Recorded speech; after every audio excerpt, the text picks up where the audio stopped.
दादा अनेक वर्षांनी निवडणुका आल्यात, काय वातावरण आहे इकडं?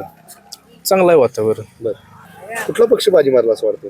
शिवसेना आपलं माहिती शिवसेनेला लोक मतदान करतील का यावेळी? करणार गावात कशाबद्दल? 100% करणार. कामं चांगली आहेत, आपलं लाडक्या बहिणी खुश आहेत, त्यामुळे 100% मतदान होणार. बरं. कोण आहेत शिवसेनेचे उमेदवार इकडनं काय? डॉक्टर वर्षा सावडेकर मॅडम त्यांना मतदान करतील लोक?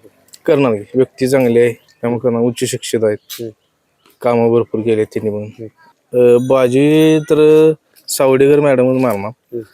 आणि ते 7 तारखेच्या निकाला काही सांगण्याची गरज नाही, कारण गेले 10 वर्ष झालं मॅडमांनी आरोग्याचे म्हणजे कामं केलेले आहेत भरपूर. आणि मॅडम कसं जर निकाल हा मॅडमांच्या बाजूने लागला तर इथून पुढं पण आरोग्याची कामावरनं शासकीय म्हणजे ज्या कामं जे येणार ते आपल्यापर्यंत तळागाळात पोचतील. तर हा निकाल मॅडमांच्या ह्यानेच व्हावा